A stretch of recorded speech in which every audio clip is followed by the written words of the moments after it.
আসসালামু আলাইকুম ওয়া রাহমাতুল্লাহি ওয়া বারাকাতুহু। আলহামদুলিল্লাহ, সুপ্রিয় দর্শক শ্রোতা, আজকে আমরা সূরা ইয়াসিনের ৭তম পর্ব অর্থাৎ সর্বশেষ পর্ব শিখতে যাচ্ছি। প্রিয় দর্শক, ইতিপূর্বে আমরা ১ থেকে নিয়ে ৭০ নম্বর আয়াত পর্যন্ত বাকি ৬ পর্বে শিখেছি। আজকে আমরা ৭১ থেকে নিয়ে ৮৩ নম্বর আয়াত পর্যন্ত অর্থাৎ একেবারে সর্বশেষ আয়াত পর্যন্ত সূরা ইয়াসিন পরিপূর্ণ মুখস্থ করে ফেলব ইনশাআল্লাহ। প্রিয় দর্শক শ্রোতা, আজকের এই শেষ পর্বটি আপনি খুবই মনোযোগ সহকারে শ্রবণ করবেন এবং ইনশাআল্লাহ সূরা ইয়াসিন পরিপূর্ণভাবে মুখস্থ করে ফেলবেন বলেই আমরা আশা করছি ইনশাআল্লাহ। প্রিয় দর্শক, সামনে কথা না বাড়িয়ে আপনাকে পড়ার নিয়মটি বলে দিচ্ছি। নিয়মটি হচ্ছে প্রত্যেক আয়াত আমরা ৩ বার করে তিলাওয়াত করব ইনশাআল্লাহ। আমি যখন প্রথমবার আদায় করব, প্রথমবার পাঠ করব, তখন চাইলে আমি যখন প্রথমবার আয়াতটি পাঠ করব, তিলাওয়াত করব, আপনি খুবই মনোযোগ সহকারে শুনবেন এবং দ্বিতীয়বার, তৃতীয়বার যদি আপনার সম্ভব হয় তাহলে ইনশাআল্লাহ আপনি আমার সাথে পড়ার চেষ্টা করবেন। আর যদি আপনার পড়তে কোনো অসুবিধা হয় তাহলে কোনো সমস্যা নেই, ইনশাআল্লাহ খুব মনোযোগ সহকারে শ্রবণ করলে আশা করি আপনার আস্তে আস্তে মুখস্থ হয়ে যাবে ইনশাআল্লাহ।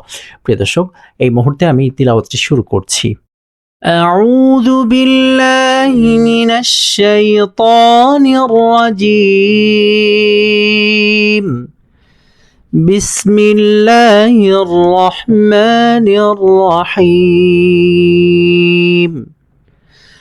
أولم يروا أنا خلقنا لهم مما عملت أيدينا أنعاما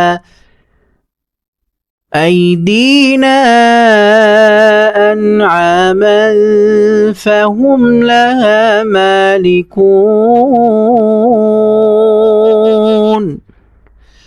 أولم يروا أنا خلقنا لهم مما عملت أيدينا أنعاما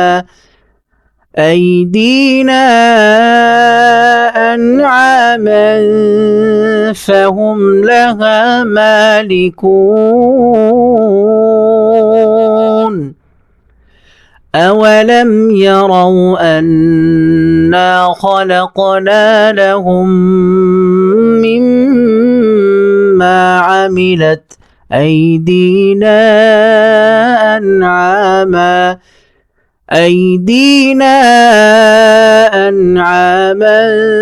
فهم لها مالكون. তারা কি দেখে না যে আমরা তাদের জন্য আমাদের নিজ হাতে সৃষ্টি করা গবাদি পশু সৃষ্টি করেছি, অতঃপর তারা সেগুলোর মালিক হয়েছে। وَذَلَّلْنَاهَا لَهُمْ فَمِنْهَا رَكُوبُهُمْ وَمِنْهَا يَأْكُلُونَ. وَذَلَّلْنَاهَا لَهُمْ فَمِنْهَا رَكُوبُهُمْ وَمِنْهَا يَأْكُلُونَ. وَذَلَّلْنَاهَا لَهُمْ فَمِنْهَا رَكُوبُهُمْ وَمِنْهَا يَأْكُلُونَ. আর আমরা সেগুলোকে তাদের বশীভূত করে দিয়েছি, ফলে কিছু তাদের বাহন এবং কিছু তারা আহার করে। وَلَهُمْ فِيهَا مَنَافِعُ وَمَشَارِبُ أَفَلَا يَشْكُرُونَ. وَلَهُمْ فِيهَا مَنَافِعُ وَمَشَارِبُ أَفَلَا يَشْكُرُونَ. وَلَهُمْ فِيهَا مَنَافِعُ وَمَشَارِبُ أَفَلَا يَشْكُرُونَ. আর তাদের জন্য সেগুলোতে রয়েছে বহু উপকার ও পানীয়, তবুও কি তারা কৃতজ্ঞ হবে না? وَاتَّخَذُوا مِن دُونِ اللَّهِ آلِهَةً لَعَلَّهُمْ يُنصَرُونَ. وَاتَّخَذُوا مِن دُونِ اللَّهِ آلِهَةً لَعَلَّهُمْ يُنصَرُونَ. واتخذوا من دون الله آلهة لعلهم ينصرون আর তারা আল্লাহকে বাদ দিয়ে অন্য উপাস্য গ্রহণ করেছে যাতে তারা সাহায্যপ্রাপ্ত হতে পারে لا يستطيعون نصرهم وهم لهم جند محضرون لا يستطيعون نصرهم وهم لهم جند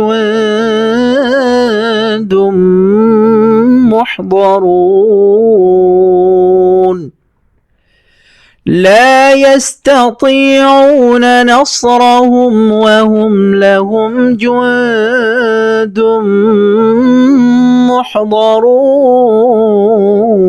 محضرون অথচ সেসব উপাস্য তাদের সাহায্য করতে সক্ষম নয় বরং তারা নিজেরাই তাদের জন্য উপস্থিত বাহিনীর মতো থাকবে فلا يحزنك قولهم إنا نعلم ما يسرون وما يعلنون فلا يحزنك قولهم إنا نعلم ما يسرون وما يعلنون فلا يحزنك قولهم إنا نعلم ما يسرون وما يعلنون সুতরাং তাদের কথা যেন আপনাকে দুঃখ না দেয়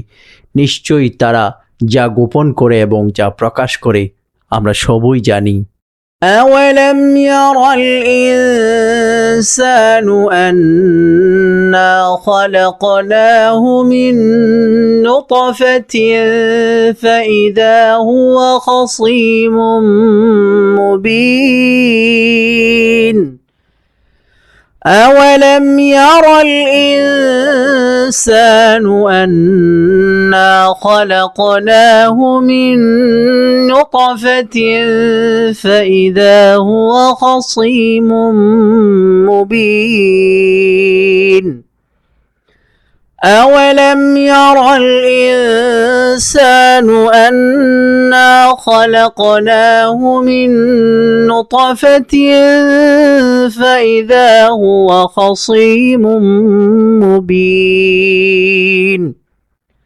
মানুষ কি দেখে না যে আমরা তাকে এক বিন্দু বীর্য থেকে সৃষ্টি করেছি অথচ সে প্রকাশ্য বিতর্ককারী হয়ে যায় وضرب لنا مثلا ونسي خلقه قال من يحيي العظام وهي رميم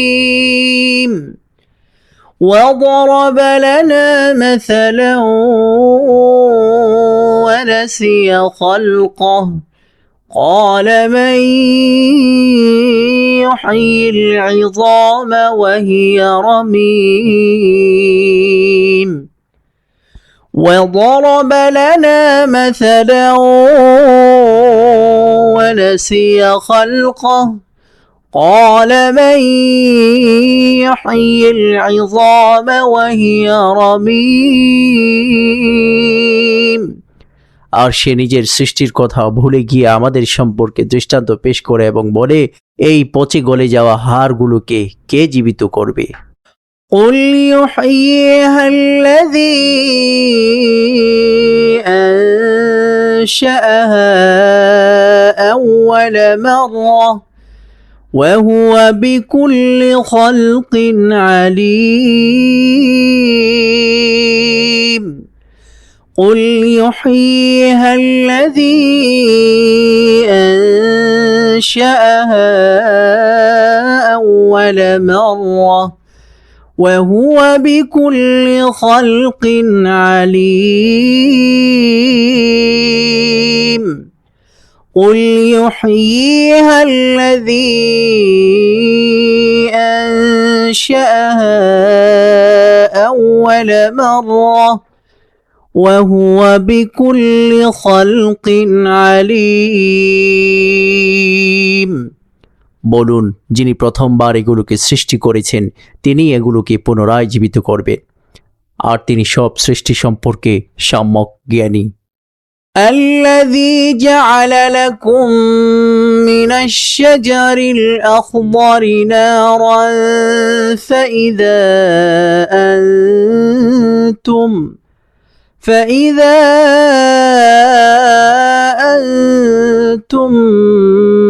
منه توقدون الذي جعل لكم من الشجر الأخضر نارا فإذا أنتم منه توقدون الذي جعل لكم من الشجر الأخضر نارا فإذا أنتم منه توقدون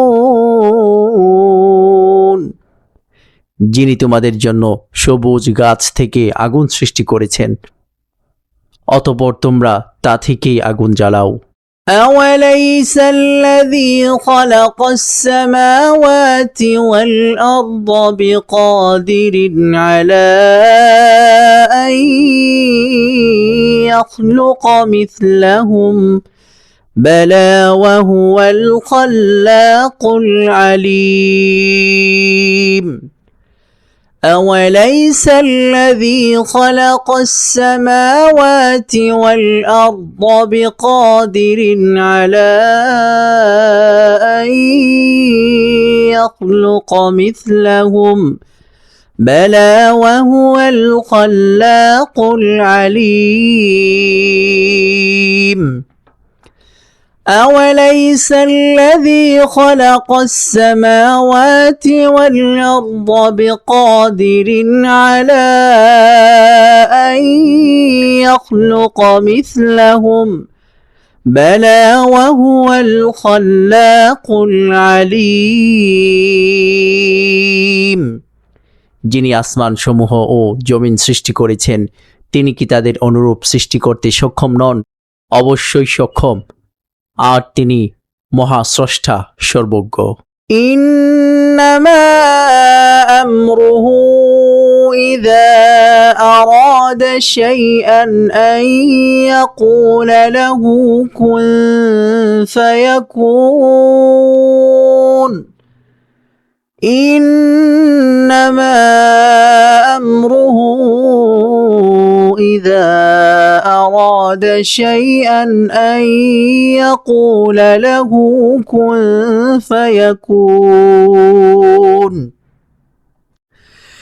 إنما أمره إذا أراد شيئا أن يقول له كن فيكون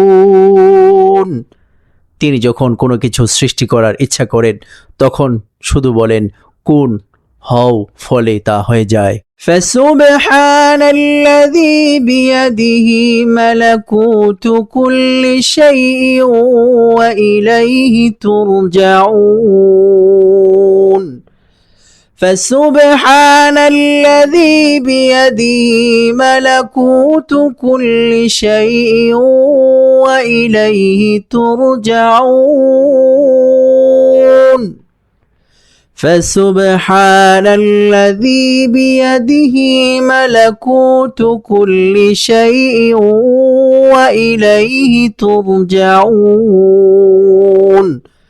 অতএব পবিত্র তিনি যার হাতে রয়েছে সব কিছুর সার্বভৌম কর্তৃত্ব, আর তোমরা তারই কাছে প্রত্যাবর্তিত হবে। আলহামদুলিল্লাহ। প্রিয় দর্শক, আমরা সূরা ইয়াসিনের সর্বশেষ আয়াত পর্যন্ত পৌঁছে গেছি আলহামদুলিল্লাহ। আজকে ৭১ নম্বর আয়াত থেকে নিয়ে একেবারে ৮৩ নম্বর আয়াত পর্যন্ত, অর্থাৎ সর্বশেষ পর্যন্ত আমরা পৌঁছতে পেরেছি, পড়তে পেরেছি আলহামদুলিল্লাহ। প্রিয় দর্শক, আমরা এই যে 6 নম্বর পর্বটা শুরু থেকে নিয়ে শেষ পর্যন্ত পড়ব ইনশাআল্লাহ, অর্থাৎ 70 নম্বর আয়াত থেকে নিয়ে একেবারে 83 নম্বর আয়াত পর্যন্ত একবার পড়ে দেখব আমাদের কতটুকু হলো, কেমন হলো। প্রিয় দর্শক, এই মুহূর্তে আমি শুরু করছি, চাইলে আপনি আমার সাথে পড়তে পারেন। বিসমিল্লাহির রহমানির রহিম।